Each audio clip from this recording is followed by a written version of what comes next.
இந்த காலத்து பிள்ளைங்களுக்கு பிடிச்ச மாதிரியே இந்த முட்டைக்கோஸ் வச்சு இன்னைக்கு மோமோஸ் செய்ய போறோம். வாங்க எப்படின்னு பார்க்கலாம். தண்ணி ஊற்றி முட்டைக்கோஸ் வேவிச்சுக்கலாம். உரிச்சா முட்டைக்கோஸ், கல் உப்பு,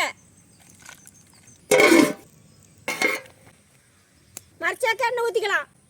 பொடியாக நறுக்குனா இஞ்சி, பொடியாக நறுக்குனா வெங்காயம், நறுக்குனா பீன்ஸு, கேரட்டு, குடமிளகாய், முட்டைக்கோசு, கருவேப்பிலை, சோயா சாஸு, தக்காளி சாஸு, தூள் உப்பு,